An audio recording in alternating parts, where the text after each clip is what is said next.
derecho del lente, no salta. Esa forma tuya, como bala ¿Sí? o bala en Lindama, ¿Están derechos? ¿Cuál es la utilidad para mí de alguna otra religión aparte de él? Oh Señor, Padre de Dios, verdadero de los cielos y los cielos, de tus medios cabezas envejecidas y suaves, es de cada una de estas formado en la tierra. Tus labios tienen el rojo de tu vida, que esta hermosa visión de tu rostro viviente se manifiesta siempre en mi corazón, para que otros miren tu niño de bendiciones. Amén.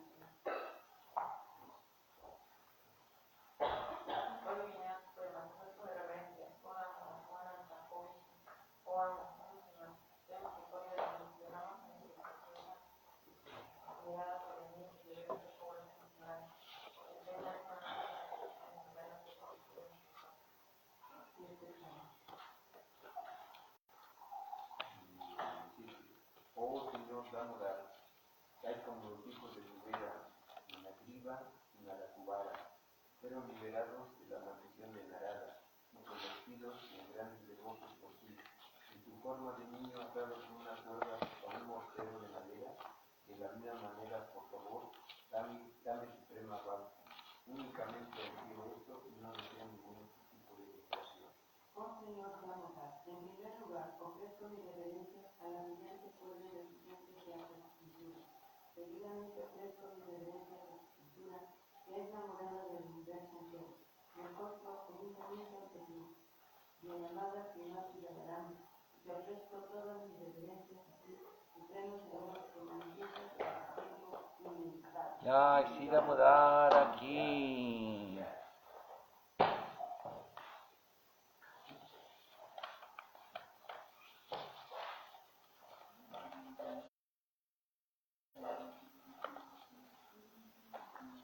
Si gustan hacerse para acá, para estar donde frente, las etiquetas que aquí, para poder enfocar bien y que no se nos acabe la batería, en el sillón se pueden sentar. Bueno, ya está grabando, ¿verdad, Radha? Hare Krishna, buenos días, buenas tardes a los de Europa, habla hispánica. Mayapur, buenos días, buenas noches. Vamos a tener nuestras clases del Srimad Bhagavatam, capítulo 3, capítulo 28, canto 3, texto número 13, traducción y significado de su divina gracia, Srila Prabhupada. Las instrucciones del señor Kapila. Vamos a ofrecer reverencia a Krishna. Om Namo Bhagavate Vasudevaya. Om Namo Bhagavate Vasudevaya. Om Namo Bhagavate Vasudevaya. Narayana Namaskritya Naranchaiva Narottamam Devim Saraswatim Vyasam Tato Yayang Udiraye. Om Namo Bhagavate Vasudevaya.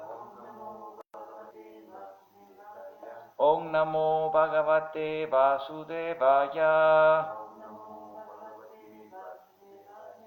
Om Namo Bhagavate Vasudevaya. Texto 13. Voy a leer el sánscrito. Prasana Uyong Padmagarvanurexanam Nilopala Dalasyaman Sankachakra Gadadaram. Al loto, Padma Garva en el interior de un loto rojizo, y Sanan con los ojos, Nila Uttala de loto azul, dada pétalos, Siaman oscuro, Sanka, concha, Chakra, disco, Gada, masa, darán llevando. Traducción, vamos a repetir por favor. ¿Ya lo leyeron? ¿Se leyó ayer? Bueno, vamos a pasar a leer el siguiente.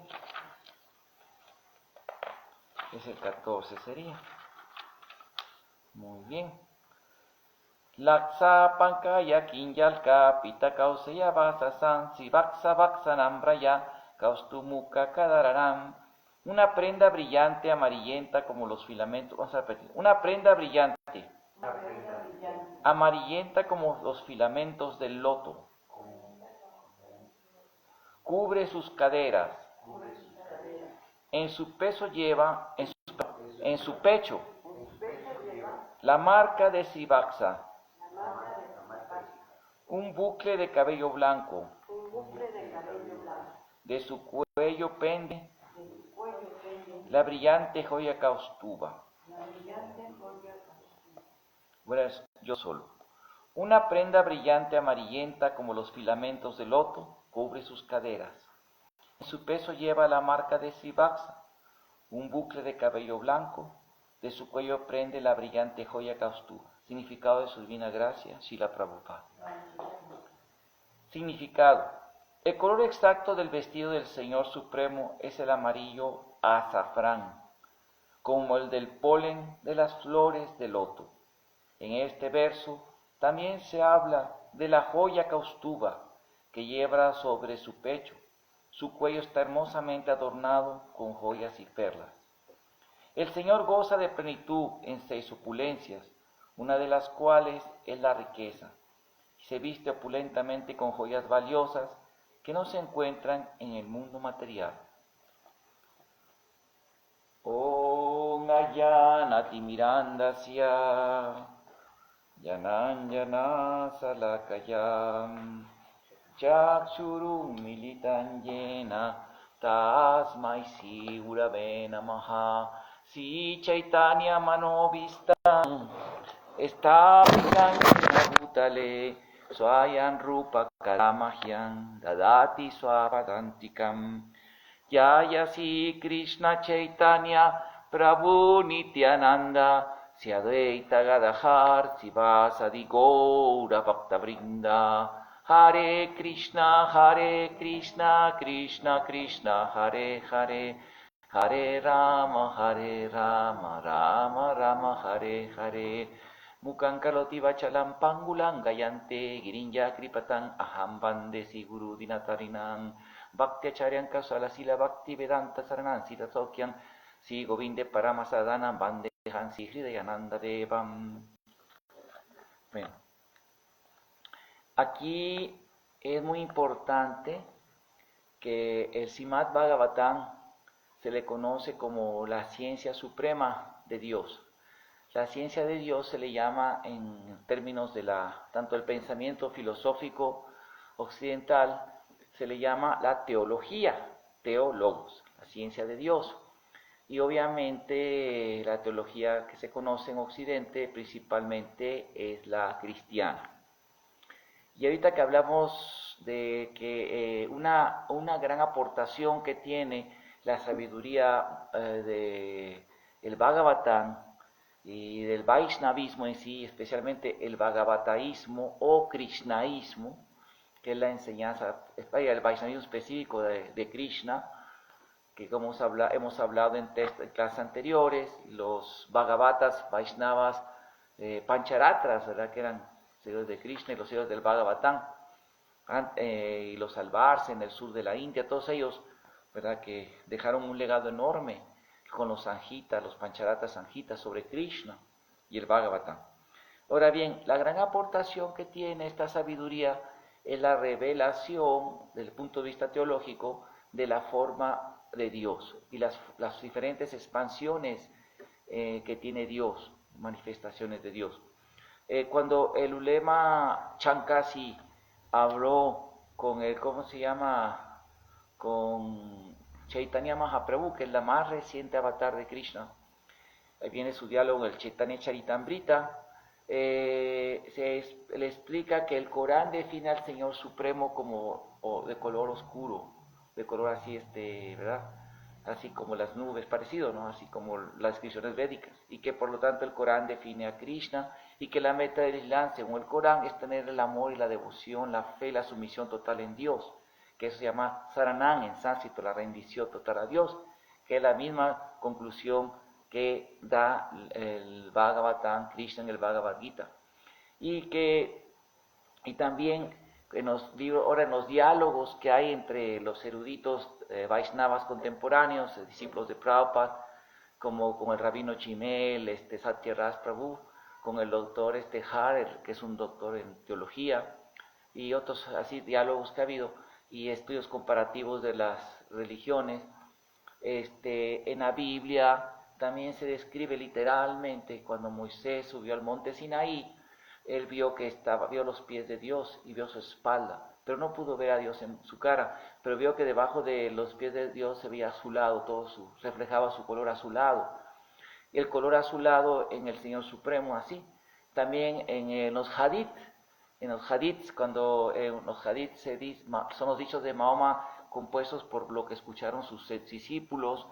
En los hadiths hay un hadith cuando habla de los profetas, en el Corán dice que hay muchos miles de profetas en todo el mundo. Y ahí menciona, según los expertos, alrededor de 12.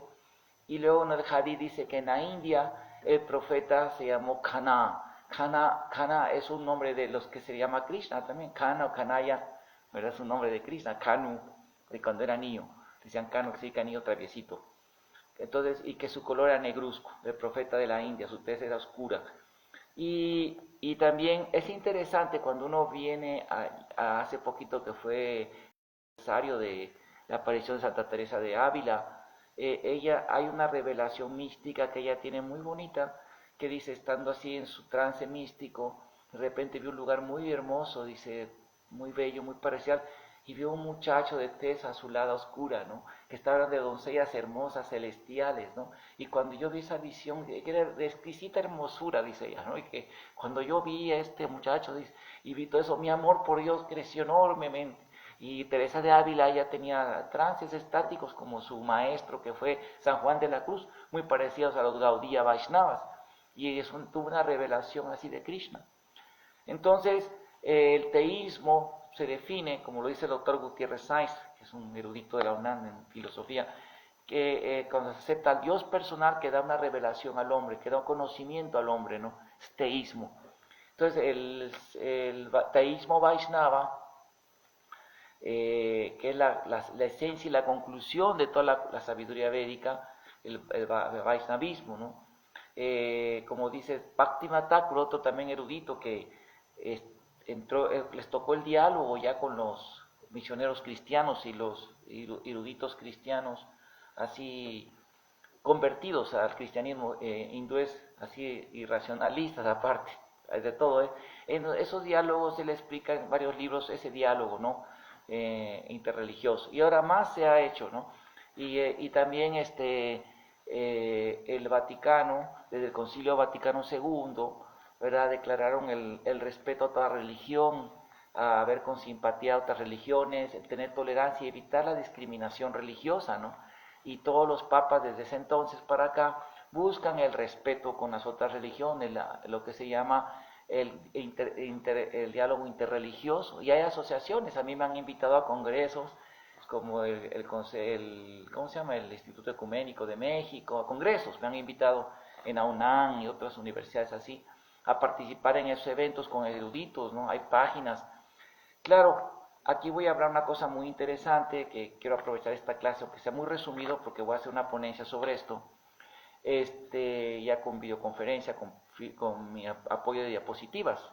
Resulta que como expertos, como han dicho los antropólogos de religión y otros eruditos, y también la doctora Bárbara Goldreich de la Universidad de Harvard, ¿no? Es muy experta en Vaishnavismo, que son científicos sociales que estudian la religión, que todo sistema religioso, las religiones en sí, para que puedan mantenerse vivas o, existiendo, como ya en que crecen, cuando se vuelven una institución, se vuelven un conjunto de sistemas religiosos, no se vuelve monolítico. Por ejemplo, dicen que aquí nada más en Latinoamérica, según el doctor Masferrer, que se dedica mucho a estudiar el catolicismo, es católico él, dice que hay por lo menos 33 diferentes variantes de catolicismo. Y obviamente luego cada uno diferentes teologías, pero la iglesia trata de no cortar para mantener la unidad. Y por ejemplo, el lefebristas en Guadalajara, aunque ustedes no lo crean, hay gente que sigue al antipapa, que le llaman Lefebvre, francés, que ellos dan misa en latín y todavía así son demasiado ortodoxos, que no aceptaron el Concilio Vaticano II, y existen allí, ¿no? Y existen personas también que son todavía muy tolerantes, que no creen en el respeto a otras religiones, aunque está decretado por la iglesia. Y ahorita quiero hablar de un tema interesante. ahorita que hablamos mientras los Vaishnavas, Krishna de un inicio, y yo escribí una ponencia en uno de sus congresos que se llama ¿existen posibilidad de diálogo interreligioso en las ramas del hinduismo? Especialmente hablando del movimiento del Gaudiya Vaishnavismo, nuestra escuela del señor Chaitanya, y afronto los problemas que se crean, ¿no? Pero aquí el punto es, lo que impide ese diálogo, ese intercambio, diálogo e intercambio interreligioso. Bueno, aquí el punto es que ahorita también en el movimiento hay diversidad de teologías, como es normal, empiezan a salir así, ¿no?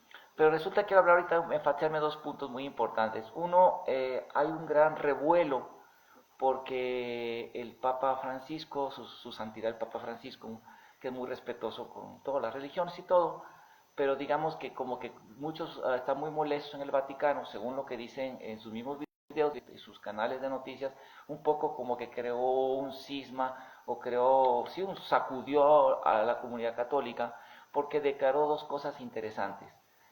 Una que declaró fue siguiendo las tendencias ultraneoliberales y modernismo, ¿no? Del modernismo teológico que surgió en el siglo XIX, agarró esa tendencia. De un principio rechazó a Adán y Eva meramente como una alegoría, y luego volvió a predicar a favor totalmente del modernismo que acepta la evolución darwiniana, ¿no?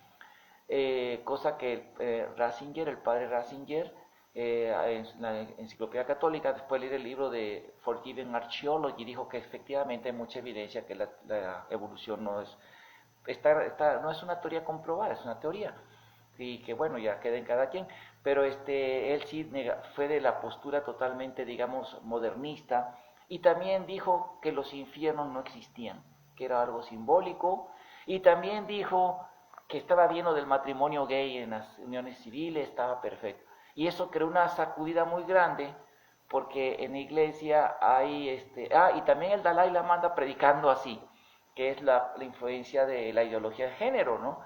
De hecho, es un tema que yo ya saqué una ponencia, y voy a hacer la tercera ponencia sobre ya en el movimiento y todo, ya aquí, voy a dejar los links en esta clase.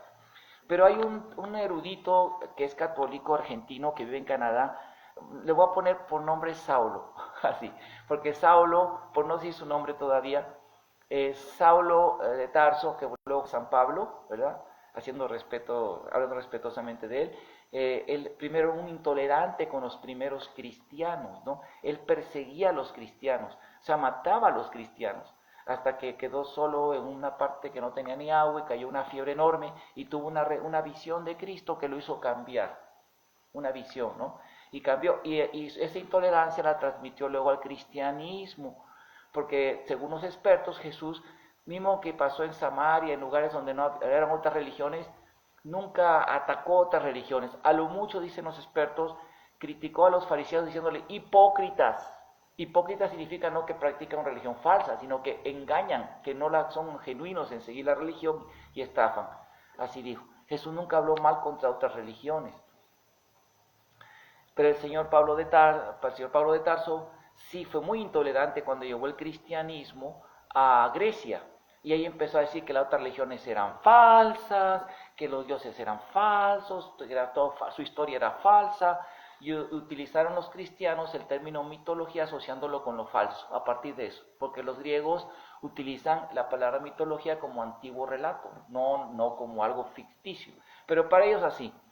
Entonces, y ahí, digamos, cuando el Imperio Romano crea la Edad Media, ¿verdad? La Edad Media, la época del oscurantismo, muerte no nada más a otras religiones, no, muerte a los mismos cristianos que eran disidentes del ¿cómo se llama este tipo? El gobierno centralista romano, que quería también dominar la religión, y el que no, y mataron así muchos. Ahora, hay este teólogo, Pablo de Tarso de Canadá, que es una eminencia sin duda en otros campos, como son los campos de su crítica a, ¿cómo se llama?, a toda la ideología de género, porque también es psicólogo, él máster en psicología, tiene 2 doctorados. O sea, mis respetos a su erudición en lo que es su especialidad. Pero hace poquito sacó un video precisamente como reacción, ya que los grupos de nueva izquierda, marxismo cultural, de la ideología de género, agarran a todos los movimientos militantes, ya agarraron el veganismo también para ellos, ¿no? Ya se apropiaron de él para usarlo como arma de activismo y militancia, entonces para la conquista cultural que quieren hacer. Entonces ellos, la reacción es que este caballero hace un cuestionamiento ya en general, ya no nada más a los veganos marxistas, sino en general vegetarianismo. Y para eso hizo un video, un video de 1 hora con una doctora, ella es una doctora muy respetable sin duda, sin embargo que ella dice que fue vegetariana. Y el primer error que se denota en del doctor, Saulo, con todo el respeto que merece, porque sí ha hecho unos trabajos científicos en su campo de investigación rígida, pero en el primer error que comete es que asocia el vegetarianismo con el veganismo. Primer error garrafal para un académico de su nivel con 2 postdoctorados con 2 doctorados de la Universidad de Oxford y de Cambridge y de Universidad, o sea, es una eminencia sin duda, pero ¿cómo hace una asociación de algo tan diferente? Para empezar, el vegetarianismo sí es una filosofía muy particular y un régimen de vida basado precisamente en los pitagóricos y en la cultura de la India, como él lo dice muy bien. Ahí vamos a entrar ahorita en el tema, porque entra en el tema de escatología. Es cierto que el vegetarianismo, pero el vegetarianismo hay varios niveles de vegetarianismo, igual que en la cultura védica, ¿sí? Están, ¿verdad?, diferentes tipos de vegetarianos.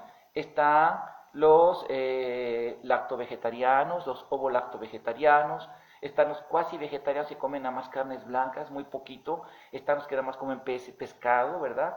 Y así son varios tipos de vegetarianos, ¿sí? Luego, los veganos es una filosofía muy diferente al vegetarianismo, digamos a nivel, porque hay vegetarianismo ético, hay vegetarianismo, ¿cómo se llama? Por la salud, hay vegetarianismo religioso, como el caso de los taoístas estrictos, ortodoxos, los budistas ortodoxos, que practican vegetarianismo, los hinduistas como nosotros, y ahí también vamos a entrar en esto. Pero él asocia a todos. Entonces, primer error que tiene es una falacia de falsa asociación, eso se llama, porque agarra un escopetazo y pum, es como si yo dijera que todos los teólogos cristianos como él, católicos, son iguales que Torquemada o que Pablo de Tarso, o que otros, o que los inquisidores, ¿verdad? No, que mataron a Juno Verdun.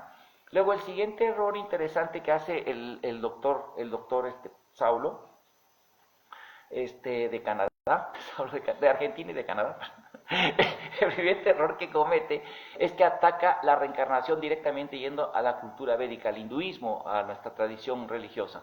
Y él empieza a decir que de antemano dice, es falsa la reencarnación, y que esa teoría, de ahí viene la idea de que los animales tienen derecho y tienen alma, a priori, sin demostrar nada, dice que es falsa. Aquí viene un problema grave en que se está metiendo este doctor. Primero que todo, si estoy hablando que porque él dice que todos los veganos y los vegetarianos, ahí es el siguiente error que comete, nunca presentan evidencias científicas. Quizá los veganos, yo aunque he visto, bueno, ahorita vamos a hablar de eso, ahorita voy a entrar en ese tema. Él dice, pero él declara que la reencarnación es falsa, ¿cómo se llama? Declara es cátedra como infalible, ¿verdad? Eso. Y chistoso, ¿no? Porque eso es una declaración meramente religiosa, es una cuestión de fe religiosa. Él dice que es falsa. Y el primer error que comete es, como es una declaración a priori sin ninguna demostración porque es falsa, él nada más porque a él se le antoja decir que es falsa, posiblemente por el condicionamiento de sus creencias religiosas, que ni siquiera, aunque también tiene un propio de religiones y ha escrito La libertad religiosa y el respeto a la religión, aquí se contradice porque uno de sus libros habla del respeto a las religiones, de que se debe tolerar a la religión por parte de la academia y los materialistas, etcétera, etcétera, y él mismo se pone intolerante con otra religión, contradiciendo el Concilio Vaticano II de respeto a otras religiones. Ahora, decir que es falsa, el otro error que cae, aparte de ser a priori, el otro error grave, académico y racional y filosófico lógico comete, es que es una falacia de petito de principiis, o sea, de petición de principio. Esto es decir, yo acuso algo de criminal sin comprobarlo para nada, sin ninguna prueba. ningún jurado se lo va a aceptar eso. Tendría que demostrar porque es falsa. Y aquí yo me gustaría, y lo voy a hacer una ponencia más clara, él dice que es falsa. Primero le voy a refrescar la mente al doctor, ¿verdad? Porque sí me gustaría que él, ¿sí? Los académicos que estudian el cristianismo primitivo, y le voy a dar algunas referencias de esto, ¿sí? Han comprobado que muchas de las primeras ramas y los padres apostólicos cristianos creían en la reencarnación. ¿Sí? Creían en la reencarnación. Y que fue parte del cuerpo de creencias de muchas ramas de la iglesia primitiva. Le voy a poner, y no nomás de los gnósticos, digo, de los gnósticos fueron perseguidos por el cristianismo oficial romano, cuando tomaron el poder los romanos. Ajá, el doctor...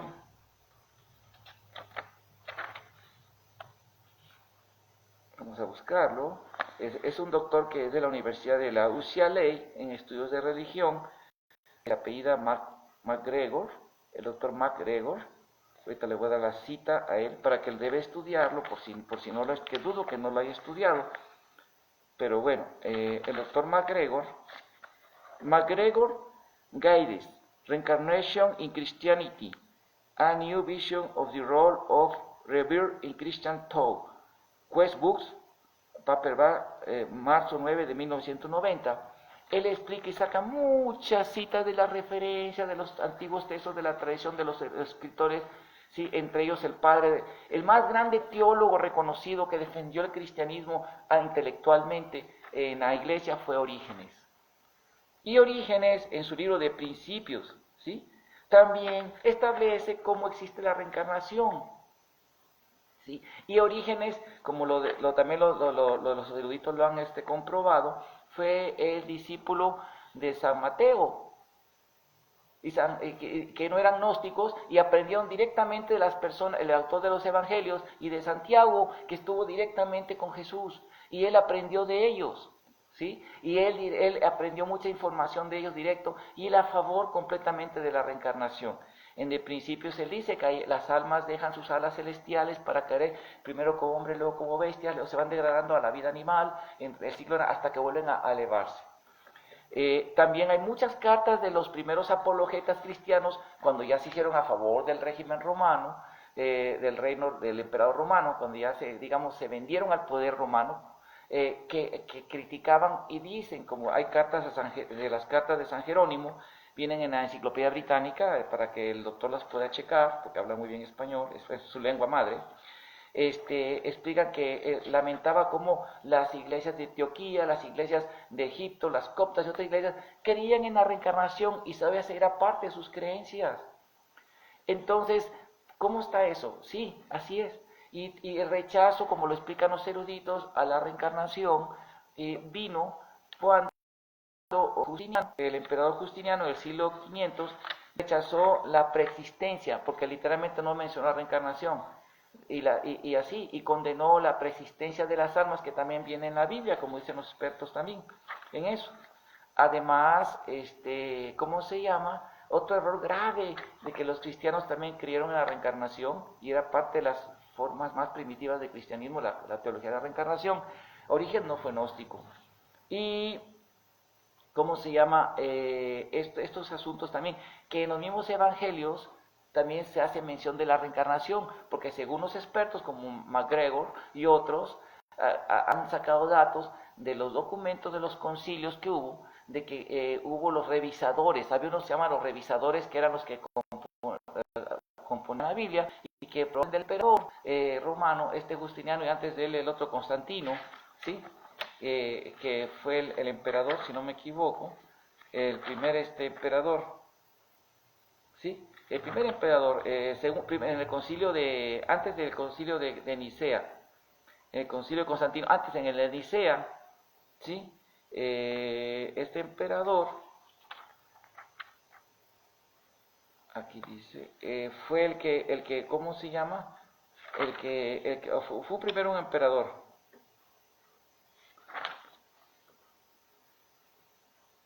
El emperador, dice, el emperador Flavio Constantino, Valerio Constantino. que su esposa, él mató a su esposa y a su hijo para casarse con una cortesana, una mujer de la cortesana, que eran las prostitutas de la corte. Él, y como a ella no le gustaba leer la reencarnación, de que iba a degradarse, una vida inferior, no sé cómo animar en la siguiente, pidió que se quitara la reencarnación, según los expertos que han estudiado todo este tema. Y luego el emperador, ¿cómo se llama? Justiniano, ya en el 500, hace la declaración de rechazar la tesis de Orígenes, bueno, más bien de la persistencia, dice literalmente. Sí, la persistencia, dice. La persistencia de las almas. Todo este tema lo discutimos en nuestro librito Cristo y Krishna, que está en Academia Edu, ahí lo pueden encontrar en mi nombre, pero se lo voy a mandar yo al doctor para que lo cheque. Entonces, es interesante porque eso, según el concilio ese, dice que quien quiera que, ¿cómo se llama? Que quien quiera que acepte la persistencia, aquí está, concilio de Constantinopla. Si alguien afirma la fabulosa preexistencia de las almas, o sea, que existían antes de nacer, que ya vivían antes en el reino de Dios, y afirma la monstruosa restauración que sigue de ella, que sea anatema, o sea, condenado, ¿sí? Pero es interesante que esto se opone a lo que dice la misma Biblia, porque vamos a entrar a una cosa interesante. Vamos a hablar ahorita primero de que hay evidencias que a Cristo, porque según los que dicen los estudiosos, la reencarnación fue sacada de los textos védicos, de los textos bíblicos, evangélicos, los 4 evangelios establecidos, si bien no recuerdo por Irineo, San Irineo, fue el que estableció los 4 evangelios, para 72 evangelios. Y en los evangelios de Rahmadi, que son los gnósticos, hay tantas veces Jesús habla de la reencarnación, que usa la palabra en hebreo Gilgul, la reencarnación. Y ahí habla mucho de la reencarnación como solución al problema de la teodicea. O sea, si hay un Dios bueno, ¿cómo es posible que alguien nace pobre, miserable, otro sale rico de nacimiento, y uno sufre y nace con toda la facilidad, otro no? Eso sí que Dios es malo. Y la respuesta que da Jesús es esa, que es porque en vidas pasadas hizo actividades malas. Y eso es en los textos gnósticos, en los textos de Orígenes, ¿verdad? De Principios también habla de esto. Y las cartas de San Jerónimo, que enojado de todo esto, porque enojado él, porque él se puso de acuerdo con el emperador, y el emperador Justiniano, precisamente en ese tiempo, como el sistema de gobierno era Roma era el centro, la capital de todo, y ya de cuenta que ellos querían también dominar así las iglesias, que había muchas iglesias, había varias iglesias en la mara de Roma, y el que no se sometiera a las ideas de ahí, que el emperador también fuera el que gobernara la religión, o sea, unión de Estado e Iglesia, así total. Entonces, este Justiniano masacró a más de 30,000, dicen los especialistas, 33,000 cristianos, ahí los masacró, porque no aceptaban, así que los llamaron disidentes, les llamaron que eran disidentes, que eran herejes, porque no aceptaban a él como la única iglesia, o sea, sus creencias personales, sus puntos de vista de la iglesia que él creó, incluso contra el mismo Papa. El Papa no firmó esos decretos, fueron los políticos. El Papa de ese tiempo, hay documentos que dicen que él no estaba de acuerdo con esas barbaridades. También el vegetarianismo, que vamos a entrar en otro tema interesante que ahorita vamos a tocar. Entonces, en conclusión, aquí lo que queda en los evangelios dice que fueron los segundos especialistas que los revisadores, bajo la orden del emperador, expurgaron cualquier cita, muchas citas referentes a la reencarnación en el cristianismo. Otra cosa interesante, en los que sobreviven, hay pasajes en los testamentos, el famoso pasaje en que a Jesús se les puso el tema, en Juan 3:4, dice, Nicodemo le preguntó que cómo debía ser, cómo podría alcanzar la salvación, y le dijo, tienes que nacer de nuevo. Y entonces él como que no entendía, ¿no? Que según los exégetas que interpretan esta parte, dicen que se refería al bautismo. Y él le pregunta, ¿cómo nacer de nuevo? Y le dice así, ¿cómo puede alguien nacer cuando es viejo? No puede meterse en la matriz de su madre y nacer por una segunda vez. Aquí les puso, ¿verdad? Así le preguntó a Jesús, según los evangelios.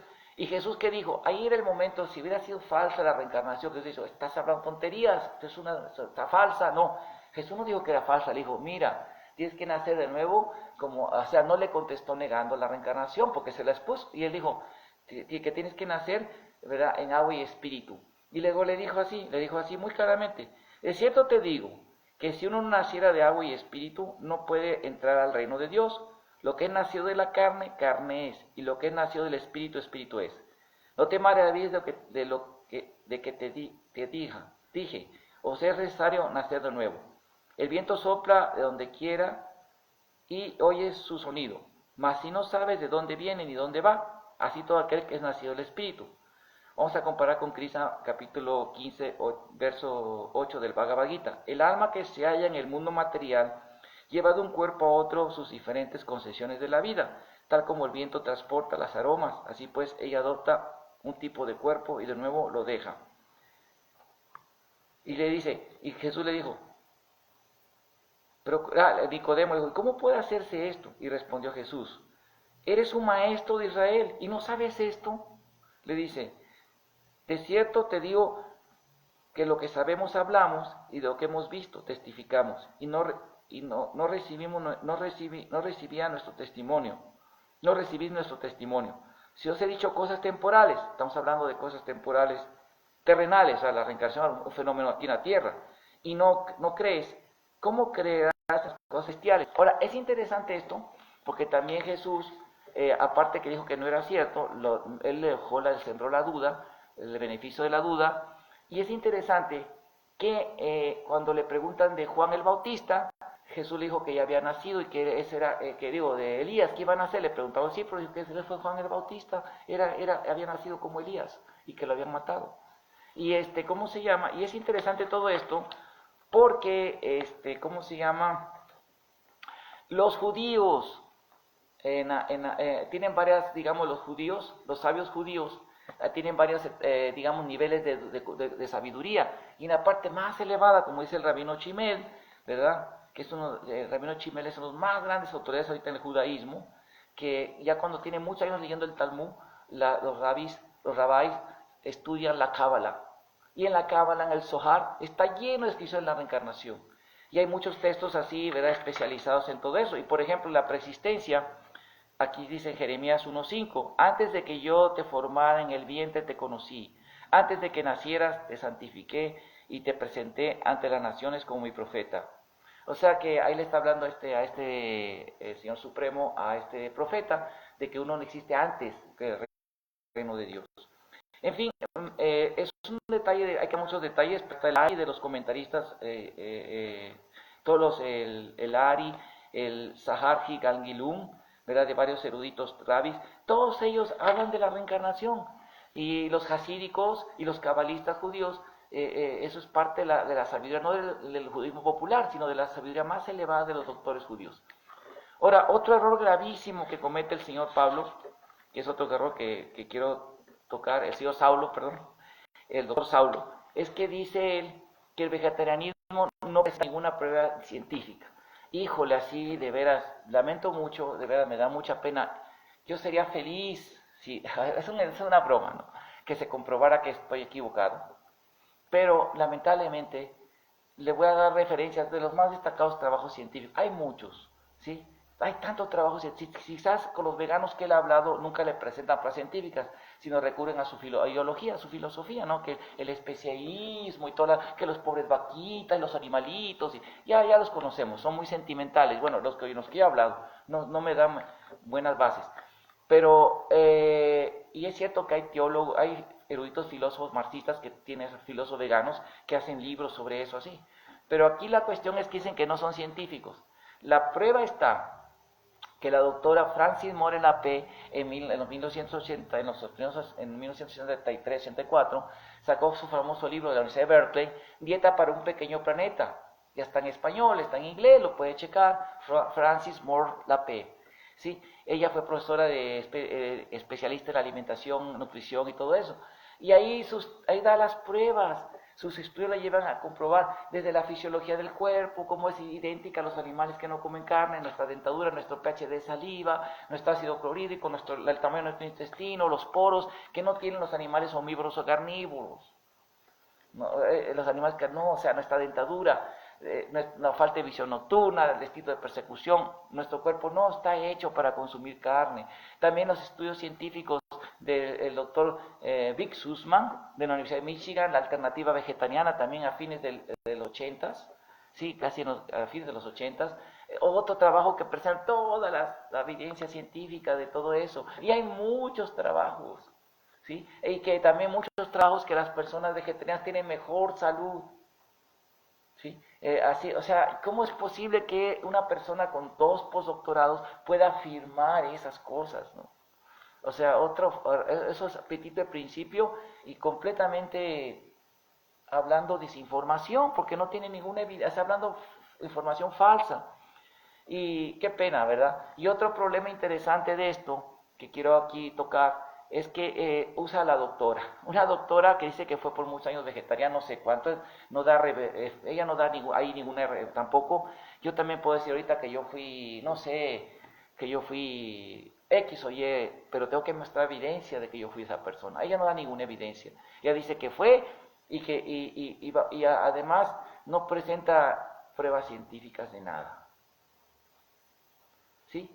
A lo mucho sí, creo que habla, no me acuerdo si ella habla de un caso de que pasó, no sé si en España, de una pareja vegana que a su bebé, que vio, por eso no estoy, yo he escrito que los riesgos del veganismo, que también por ponerlo vegano el niño se les murió, se desnutrió, porque no les daba leche, o sea, todo eso. Yo puedo darle evidencias científicas, yo he hecho escritos sobre eso, el vegetarianismo y el vaisnavismo, o sea, la satanización de la leche por los veganos, todo eso. Yo he escrito de eso. Un día voy a dar la conferencia leyendo el texto. Aquí, bueno, todas las pruebas científicas de que todo lo que ellos dicen sobre la leche no es cierto, mentira. Es muy desinformativo. Sí, sí, ellos sí son así, yo no lo dudo. Pero hay, o sea, esta doctora saca ese caso y yo le digo, bueno, yo tengo, de vegetariano, empecé siendo así, ¿verdad? Mi dieta vegetariana la empecé como lacto-vegetariano casi a los 14 años, 13 años. Tengo ya, voy a cumplir 60 años. Mi salud, bueno, ustedes saben, hago Kung Fu, a Krishna, no tengo muchos devotos. Tenemos tantos ejemplos de la gente de India que vive hasta yogis y gente que vive más de 100 años siendo vegetarianos saludables, niños, completamente ha sido lacto vegetariano toda su vida. Nunca han probado, ¿verdad? Está Lila, está Radha, que es campeona de Kung Fu. Lila también con mucho mejor salud que muchos niños, ¿no? Pero así llega a ese nivel. Esa señora desinforma, porque primero ella es doctora. Los doctores, los médicos, son muy diferentes a los especialistas en nutriología. Por lo tanto, su argumento se llama una falacia ad vericundiam. ¿Qué es una falacia ad vericundiam? Que una persona, digamos, especialista en una ciencia, por ejemplo, un físico, y se pone a hablar de teología, ¿no? O astrofísico y se pone a hablar de teología, como el señor Thomas Hawking, ¿no? Ese señor que siempre hablando de religión y filosofía. Como hay un famoso pensador, ahorita su nombre se me está yendo, que decía, estoy harto de los ateos porque no dejan de hablar de Dios y religión, nada más están absortos en o sea, así es una completa falacia ad vericundiam, porque esa ni teología ni filosofía y se pone a hablar de lo que sabe, o sea, no es su campo, hasta que la filosofía ha muerto.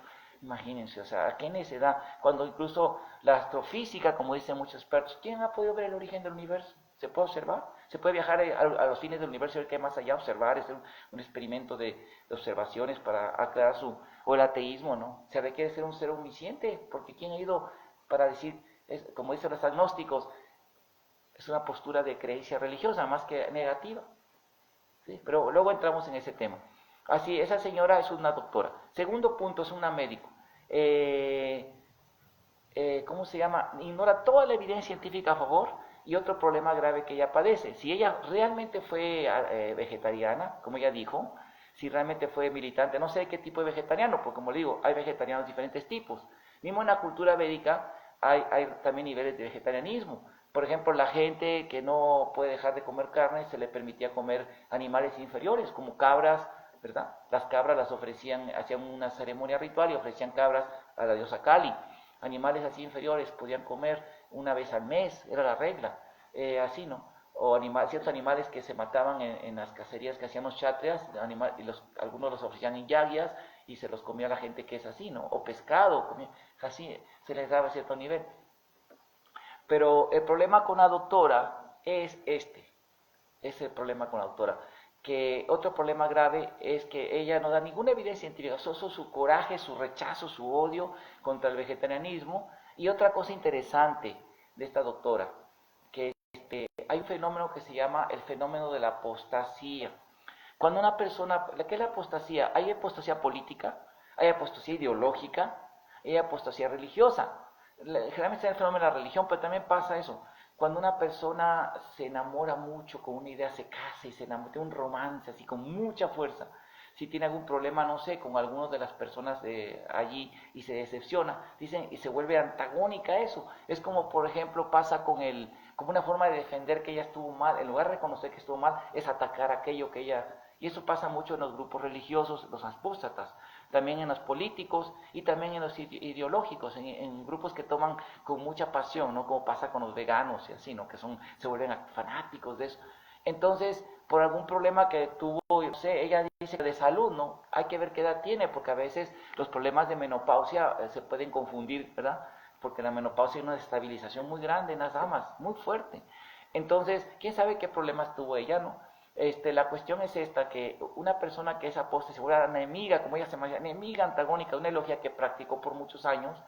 Los expertos dicen que el testimonio de esa gente no es científico ni objetivo, ni se puede utilizar ni en las cortes, porque tienden a denigrar, se vuelven antagónicos, y es como dice que es como un divorcio, que tuvo una separación un matrimonio que tuvo una experiencia muy negativa con el pasado, ¿cómo se llama? Con el anterior, el cónyuge o la cónyuge, y entonces cuando se separan hay un periodo de odio, de rechazo, que no se quieren ni ver, ¿no? Y se empiezan, están siempre, el amor se vuelve en odio, como dice Krishna en el Gita, después de la lujuria viene la ira, y hay un ataque así, no, tiene que estar un mediador para los niños, y no le hable mal del papá a la niña, ¿para qué? Para que no haya, el niño no se confunda, ahí tiene que pasar un periodo de mucho tratamiento.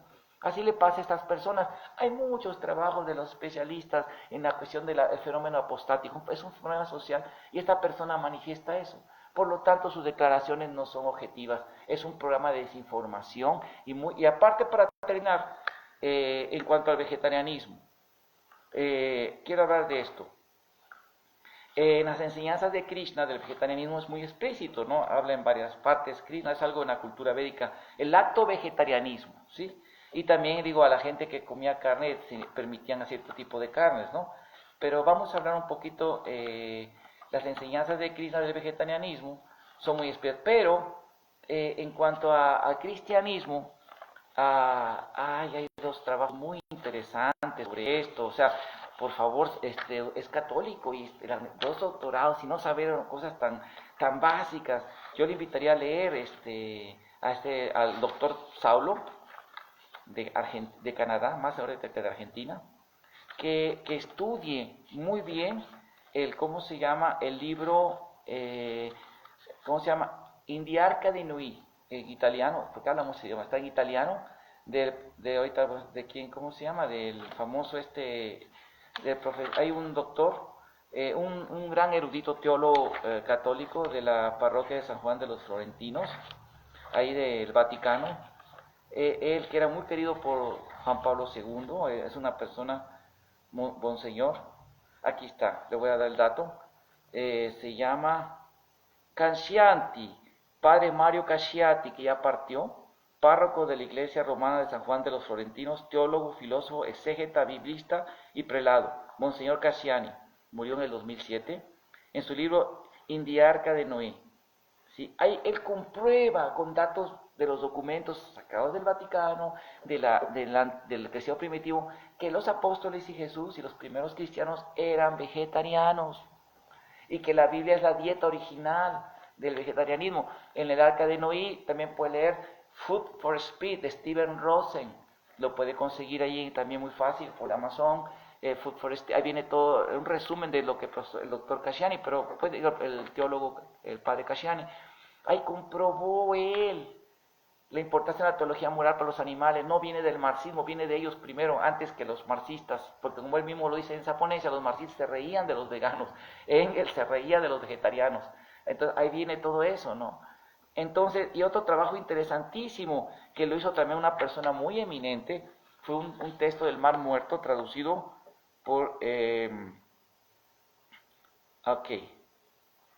Traducido por Edmund Bardos Sekelic, que es un filólogo doctorado en filosofía, especialista en hebreo, ¿sí?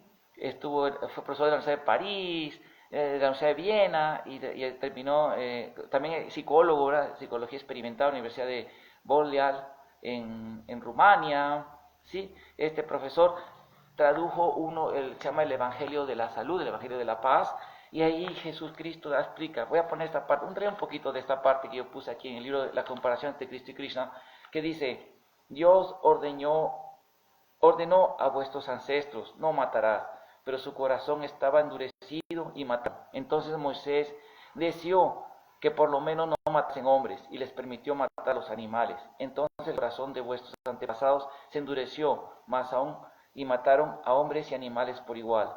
Mas yo os digo, no matéis ni a los hombres ni a los animales, ni siquiera el alimento que llevas a vuestra boca.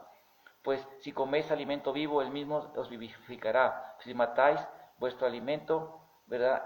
También te matará.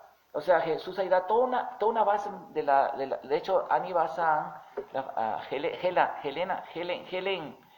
Helen White, la fundadora de los adventistas, se ve que se basó mucho en estos documentos para crear todo este tema de curación, ¿no? Y ahí en la Universidad de Loma Linda, Instituto de Cancerología, ¿no? Que, digamos, ellos crearon todos esos estudios ahí, que son todos muy metodistas. Ahí comprobaron también que la carne produce la carne tiene una toxina, y que es ir a la zarza y al hervirse, que se llama benzopireno, que 1 kilo de carne produce benzopireno equivalente a fumar 600 cigarros en alquitrán. Es totalmente carcinógeno. Y es interesante esto porque ellos ahí basaron su tema de medicina natural que usan los adventistas, basados en lo que dice el Señor Jesús en esos documentos. Hay 70 evangelios, solamente en los evangelios se ha comprobado que el cristianismo primitivo practicó el vegetarianismo, y a los que practicaban esto los mataban, ¿no? Los mataba ¿cómo se llama? Este famoso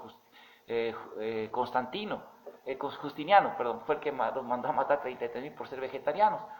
Hay documentales en YouTube, por orden del emperador, y viene toda esa información, y lamentamos mucho, ¿verdad?, que una persona tan eminente se ponga a antagonizar, a hablar así, cuando nosotros los devotos de Krishna, en la cultura védica, Krishna directamente, ¿verdad?, no está a favor ni del aborto, ni a favor del sexo fuera extramarital, o sea, tal como yo lo creo, hombre y mujer. Eso es lo que enseña Krishna en las escrituras, ¿sí? Nosotros no somos antagónicos al catolicismo, jamás hemos atacado, ni aun con todos sus problemas que han tenido, no hemos estado atacando, nosotros no atacamos, ni en la India. Yo me he fijado, en la India, ahora que estuve en Mayapur, que es la sede espiritual de nuestra sociedad, institución ahí llegaron unas monjas de la Caridad, de la Madre Teresa, y platicamos, y me dijeron, venimos a predicar, y dije, miren, ¿quieren ver al templo? Y te puedo hablar, porque no dejaron pasar al templo, porque hay muchas quejas de los actos bastante fanáticos y agresivos de los cristianos de todas las denominaciones en India, con los hindúes. Entonces, y escriben blasfemias contra la religión, en fin, ahí son muy intolerantes, a diferencia, es así pasa, los primeros conversos mismos de un lugar se vuelven antagónicos a su religión pasada. Es terrible, es otro problema sociológico que podemos hablar en otra clase. Pero aquí la cuestión es que practicando aquellos que aquí, por ejemplo, en Saltillo tenemos buena amistad, hay diálogo respetuoso. Monseñor Raúl Vera, que ya se retiró, porque ya se retiran, yo tengo su carnet personal, su teléfono, y me dijo lo que quieras, cuando quieras platicamos. Es muy buena persona, y he conocido a muchos padres, el padre Rodolfo Villarreal, que es también obispo, y muchos otros que tenemos muy buen diálogo. Y mismo en el Vaticano hay muy buen diálogo interreligioso. Me extraña que un caballero que es católico agarre y empieza atacando la religión y la filosofía de la India, ¿verdad?, de Krishna, y sin ni siquiera documentarse adecuadamente en su propia tradición, cuando es un máster, licenciado y máster en estudios de religión y teología. Qué pena, ¿verdad? Pero en fin, así pasa, y bueno, esto es para aclarar, espero que les sirva a los devotos. Vamos a hacer una buena presentación, y bueno, es la primera respuesta, ¿verdad? Y que aprovecho esta clase para que los dos puedan también informarse de esto. Hare Krishna, bueno, paro aquí, si hay alguna pregunta, alguna duda, con mucho gusto. Bueno, más que nada y más que pregunta, es agradecerle mucho a Prabhu que sus clases son así bien instructivas, siempre siempre, bueno, yo por ejemplo ahora que nos vemos inmersos en esos detalles, ¿no? De cómo actuar o cómo responder a los diferentes problemas que se van suscitando en la sociedad, ¿no? Y a mí ahora, pues después de escuchar sus clases, me queda claro ese asunto, ¿no? De los veganos, de los de la ideología de género y eso, ¿no? Entonces yo estoy muy agradecida, Prabhu, y me da también mucho gusto que se puedan ahora subir sus clases a esas plataformas, porque pues aquí hemos estado ya algún tiempito en Saltillo y a veces yo me preguntaba y decía, ¿cuándo será que todo esto que sabe Prabhu pueda alguien más, ¿no? Conocerlo? Porque pues ya sabemos, invitamos a la gente, viene una vez, luego ya no viene y así, ¿no? O vamos a sus casas y luego ahorita ya con la pandemia pues ya no se puede muy bien y bueno, a mí me da mucho gusto que esté esta información en la plataforma y todo. Y tengo nada más así una pregunta, comentario, no sé exactamente cómo es, pero ayer estaba viendo una clase de Prabhu Chitra, ¿verdad? En el del Bhagavad Gita, ¿no? Donde se habla de las divisiones de la fe. Entonces yo me sentí un poco incómoda porque él comparaba las diferentes tipos de fe y decía, por ejemplo, que si alguien quiere escuchar la prédica, por ejemplo, que conocemos varias personas, ¿no? Cuando un pastor de X denominación, normalmente son los cristianos, y que se ponen a hablar así en pasión, ¿no? Sí, Y horrible, ¿no? Sí. Entonces, Sí. como que él comparó la división de la fe de pasión, ¿no? Con ese tipo de personas. Sí. Pero yo siento que no era justo la fe, sino la persona. O sea, incluso nosotros como devotos conscientes de Krishna, tenemos mezcla, ¿no? En nuestra fe de las modalidades de la naturaleza. Entonces yo estaba checando en el siguiente verso, que del 17.4, está bien clarito qué es a lo que se refiere Krishna con las diferentes divisiones de la fe. Y ya entonces se explica, ¿no? Que la primera, pues, es, si estás en bondad, si estás en bondad, adoras a los semidioses. Si estás en pasión, adoras a los demonios. Y si estás en ignorancia, adoras a los fantasmas, espíritus y esas cosas raras, ¿no? Pero, por ejemplo, ahorita que usted hablaba al principio de la clase de cómo en otras fes pueden llegar a realizar esa conexión con Krishna, ¿no? En esa experiencia que tuvo esa devota de Cristo, cuando encontró a Krishna, ¿no? En una realización personal de ella, y eso no quiere decir que su fe esté en pasión, ¿no? Porque pues estos pastores hablan del cristianismo, pero lo hablan en esa plataforma de pasión e ignorancia, ¿no? O sea, una cosa es la fe y ¿cómo se llama? La modalidad de la fe, y otra cosa es que el practicante de alguna fe tenga influencia de la pasión, de la bondad o de la ignorancia, ¿no? Entonces yo ahí sí sentí, y mi pregunta es correcta mi apreciación de que no es que la fe sea en pasión, sino que ese Prabhu, que bueno, ese señor o ese pastor está en pasión o ignorancia, no por predicar de esa manera, pero pues así fue como surgió mi duda, ¿no? Bueno, Chitral, él escucha las clases y las sube a Comunidad Vaishnava y está en nuestro foro de ISKCON Saltillo también en WhatsApp. Le voy a decir que vea la clase y que le responda mejor, que le responda. Lo que es que la fe surge por la modalidad en que está la persona. O sea, digamos, no hay tanta división. ¿Cómo le diré? Es como, esto se le llama una tautología. ¿Qué es esto? Es cuando yo agarro y digo la misma cosa pero en diferentes palabras. O sea, no hay una contradicción. Si usted se da cuenta, es cierto, aquí hay una mezcla. Es cierto que esa persona que predica el infierno, maten a los paganos, son malos los que no son que siguen esta iglesia, sí está influido por pasión.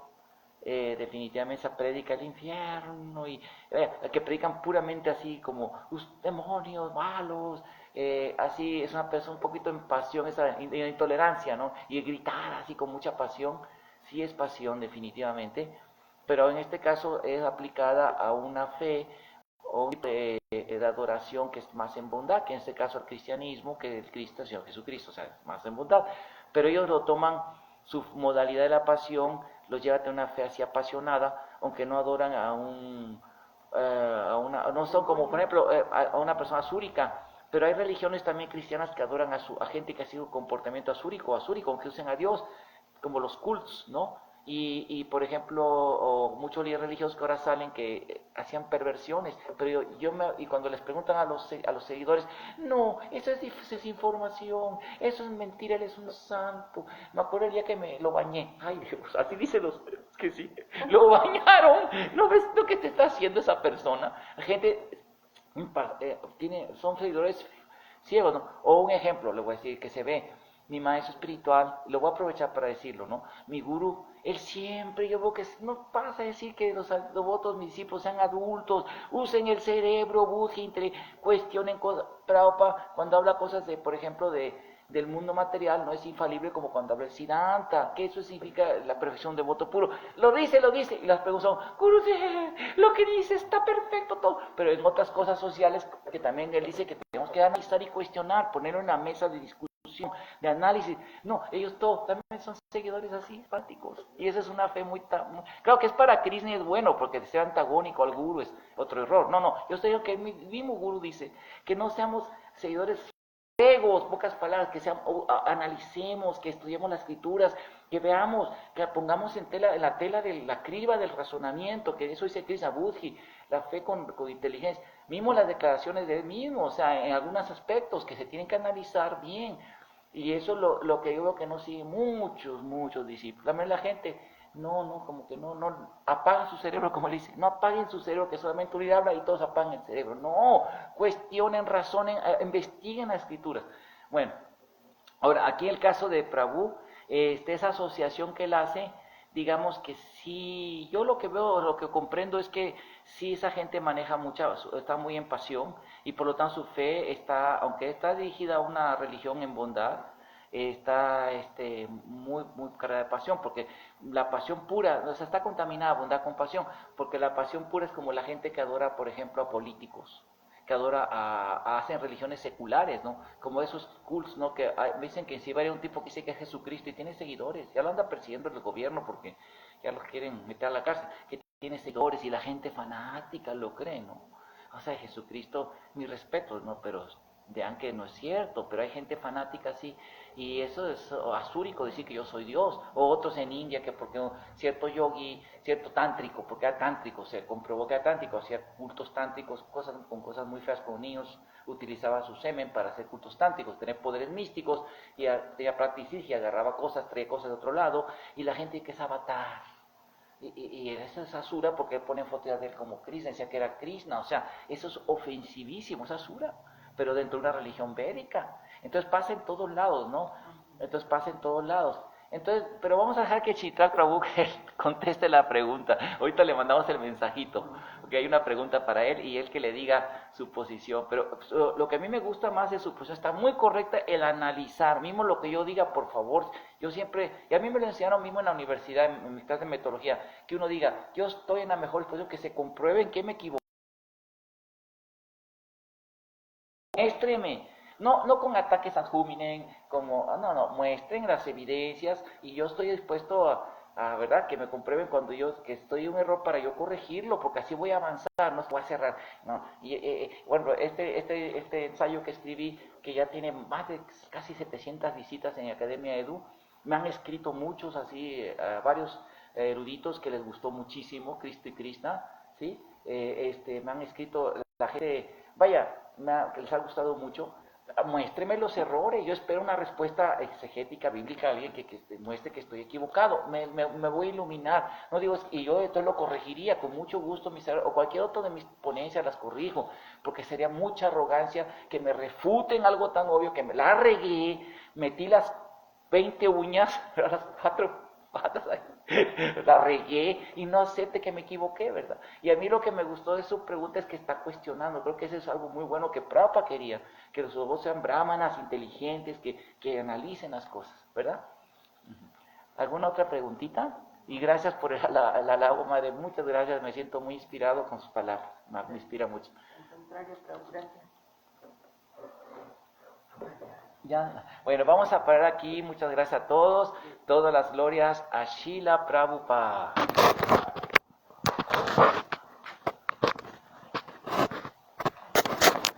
Yay. Radha Govinda ki yay. Srila Prabhupada Patita Pavan ki yay. Yay, Gurudev.